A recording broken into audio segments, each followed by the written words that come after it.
Hello friends, welcome to target in goal. Friends, आज के video में उत्तर प्रदेश के प्रमुख ऐतिहासिक स्थल देखेंगे कि उत्तर प्रदेश में कौन कौन से ऐतिहासिक स्थल हैं। इस टॉपिक से लगभग हर एग्जाम में एक क्वेश्चन ज़रूर पूछा जाता है और हम इसको मैप के सहायता से बहुत ही आसानी से समझ लेंगे। तो देखते हैं इसमें से कौन कौन से ऐतिहासिक स्थल हैं।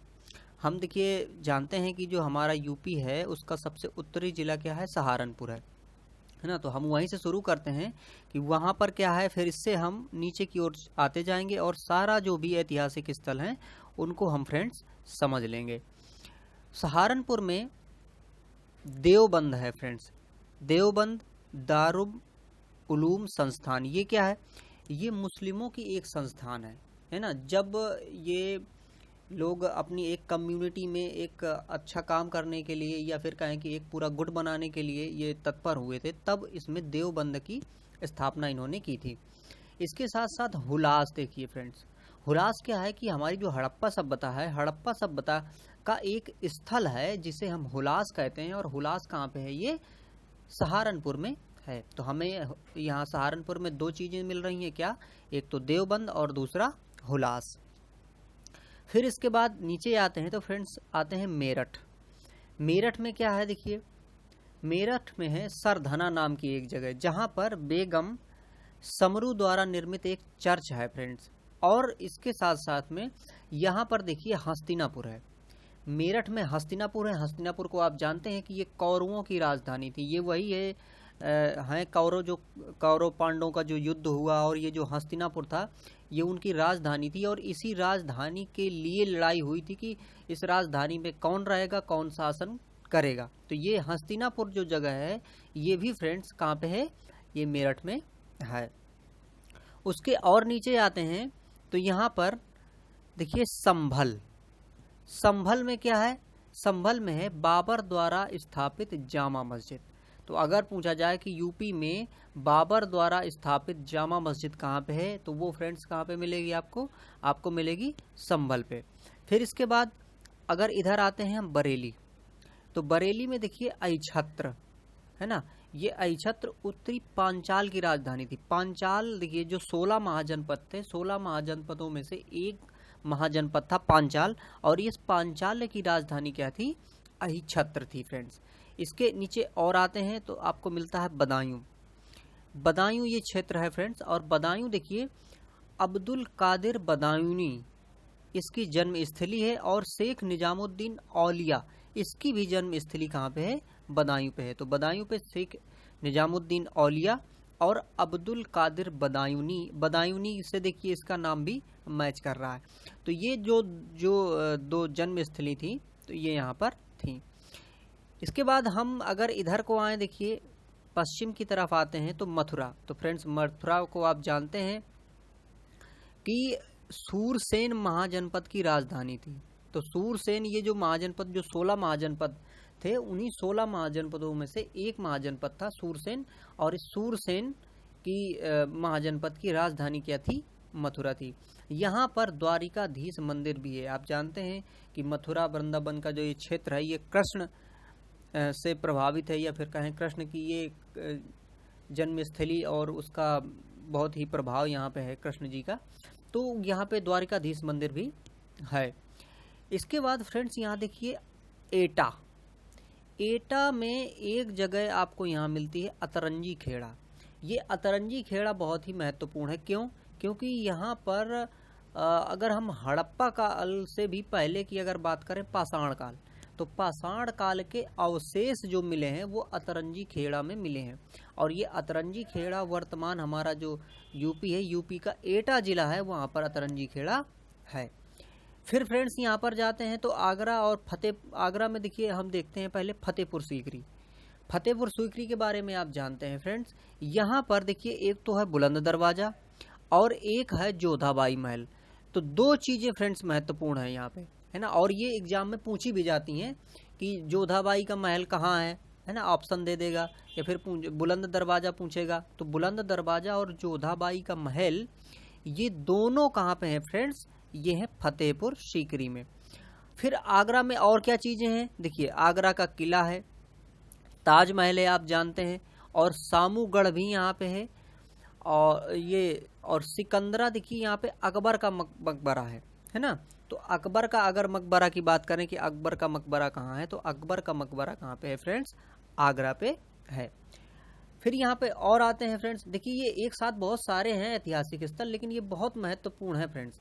अगर इनको आप सही से समझ लेंगे, बार बार अगर इनको सुन लेंगे और याद अगर आपको रह गए, तो 100% कई क्वेश्चन इससे जरूर आपको एग्जाम्स में मिलेंगे। भीतरगांव, भीतरगांव में देखिए क्या है, कानपुर में, कानपुर देहात में एक जगह है भीतरगांव। और ये भीतरगांव में क्या है कि गुप्त काल का ईंटों का बना हुआ मंदिर है फ्रेंड्स। जो हमारा जो मंदिर निर्माण का प्रथम जो साक्ष्य मिलते हैं वो गुप्त काल से ही मिलते हैं। गुप्त काल के पहले मंदिरों का निर्माण मुख्यतः नहीं होता था, लेकिन गुप्त काल से मंदिरों का निर्माण किया जाने लगा था। और उस समय जो ये ईंटों का बनाया हुआ मंदिर था कानपुर देहात में भीतरगांव में, ये बहुत ही प्रसिद्ध मंदिर है फ्रेंड्स। अभी भी ये है और इसको अभी भी आप जाके देख सकते हैं। इसके नीचे और आते हैं फ्रेंड्स, तो यहाँ पर एक जालौन है देखिए। तो जालौन में एक कालपी नाम की जगह है जहाँ पर बीरबल का जन्म हुआ था फ्रेंड्स, है ना। तो बीरबल का जन्म कहाँ पे हुआ था, कालपी में हुआ था। और कालपी कहाँ पे है, जालौन जिले में है, उत्तर प्रदेश के।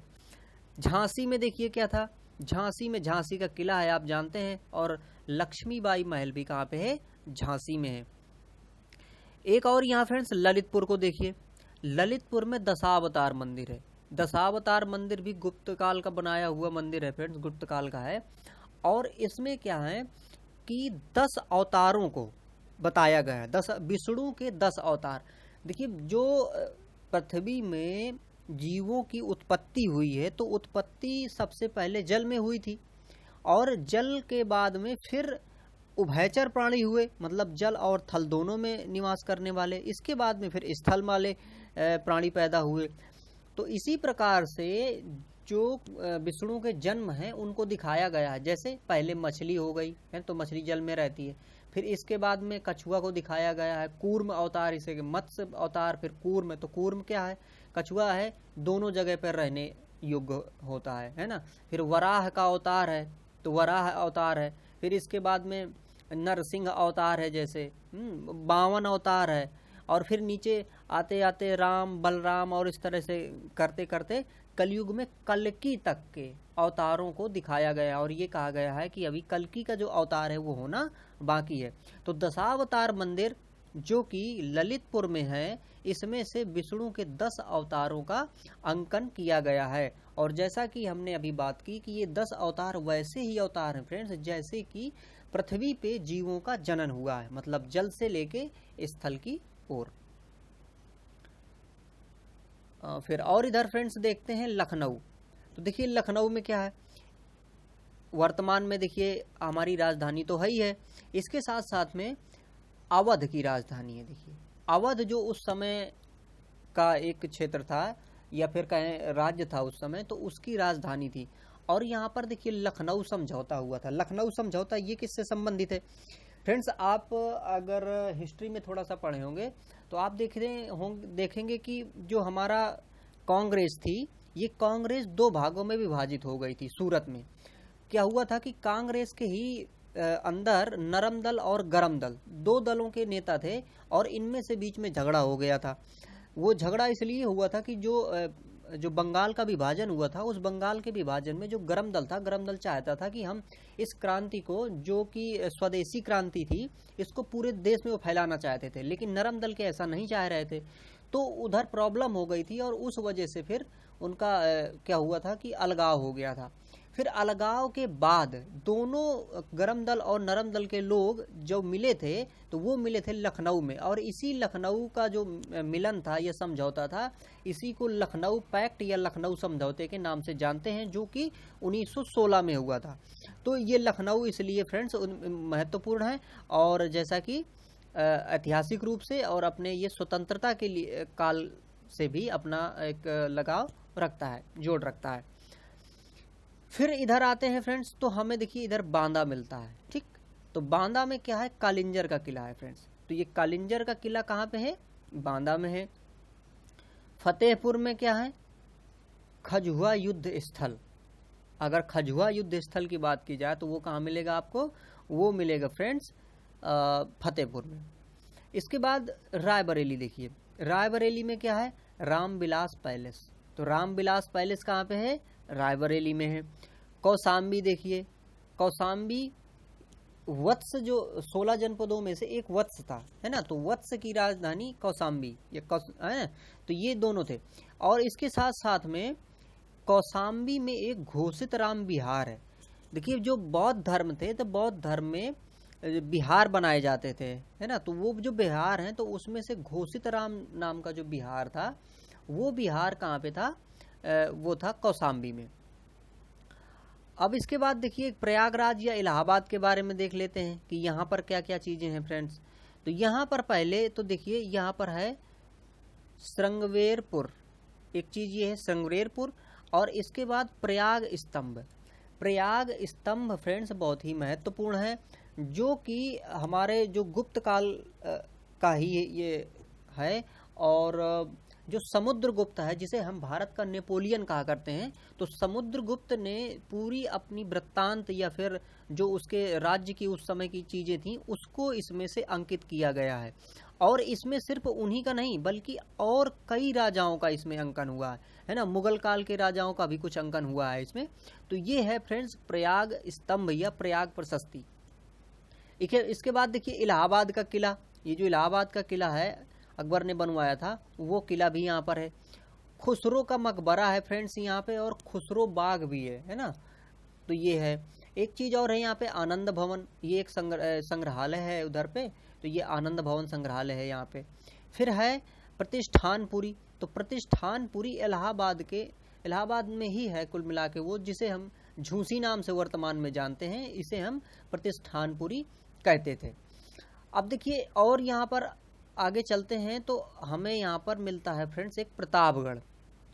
प्रतापगढ़ में क्या था, प्रतापगढ़ में एक जगह है सराय नहर राय।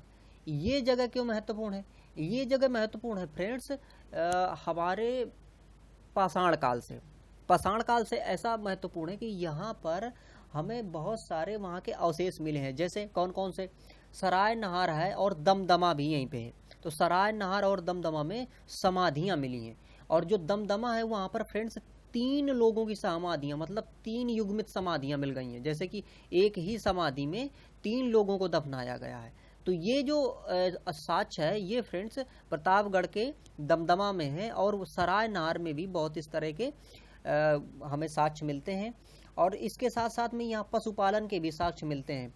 तो ये सराय नहर और दमदमा ये जो क्षेत्र हैं ये कहाँ पे हैं, प्रतापगढ़ में हैं। इसके बाद देखिए मिर्जापुर में जो महत्वपूर्ण है फ्रेंड्स वो है चुनार। अब देखिए चुनार का किला भी है, और चुनार का जो पत्थर है फ्रेंड्स ये हमें कहाँ से मिलता था, मिर्जापुर से मिलता था।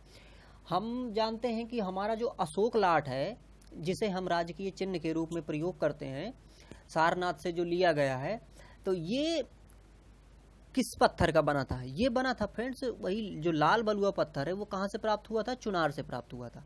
तो चुनार से लाल बलुआ पत्थर प्राप्त हुआ था। इसके साथ साथ में जैसे कि बनारस में भी कई सारी जो जगह हैं बनी हैं वहाँ पर भी इस चुनार पत्थर का प्रयोग किया गया है।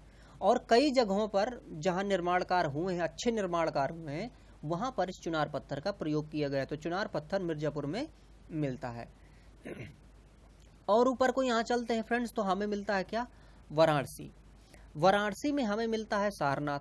ये सारनाथ क्यों महत्वपूर्ण है, आप जानते हैं फ्रेंड्स कि जो गौतम बुद्ध थे उन्हें जब ज्ञान प्राप्त हुआ तो ज्ञान प्राप्त होने के बाद में सबसे पहले उन्होंने सारनाथ में ही अपना पहला प्रवचन दिया था, जिसे हम धर्म चक्र प्रवर्तन के नाम से जानते हैं।